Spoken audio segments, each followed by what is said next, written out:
আসসালামু আলাইকুম, স্বাগত জানাই আমাদের কৃষি কালচার দেখতে বন্ধুরা।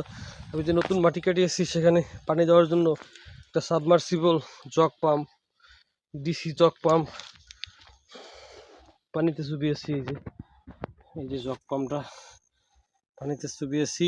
এই যে তার ব্যাটারি কানেকশন দিব, আর এখানে 100 ফিট পাইপ আছে। পাইপ একটু জায়গায় জায়গায় ভাঁজ হয়ে গেছে, এই জন্য পানির স্পিড কমে যাবে। তো পাইপগুলোকে টিপে টিপে সোজা করতেছি। বৃষ্টির মতন কুয়াশা পড়তেছে, এটা নিশ্চয়ই ক্যামেরায় দেখা যাচ্ছে।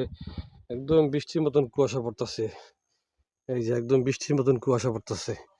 আমি দেখবো কিছুক্ষণ এই 12 ভোল্ট 8 অ্যাম্পিয়ারের ব্যাটারি দিয়ে পাম্পটা কিছুক্ষণ জ্বালানো যায় কিনা সেটা দেখার জন্য আসছি এই রাতের বেলা।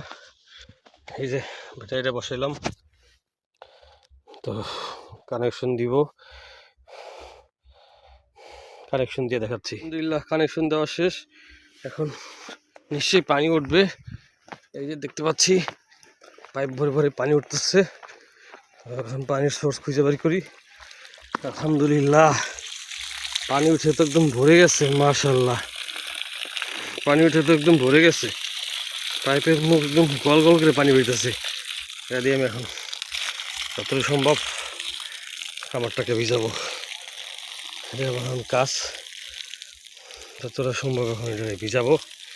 এখানে গাছ গাছালি লাগাইতে হবে, এগুলো ভিজাইতে হবে। তো এখন এটাই আমার কাজ, ভিজানো। এই যে মাটি ভিজতে আছে, তো মাশাআল্লাহ অনেকক্ষণই ভিজাইলাম, যতটা সম্ভব পারছি। তোর এটাই কুলায়, দেখি কতক্ষণ চলে। ভালোই ভিজাইলাম অনেকক্ষণ, ভালোই পানি আসতেছিল।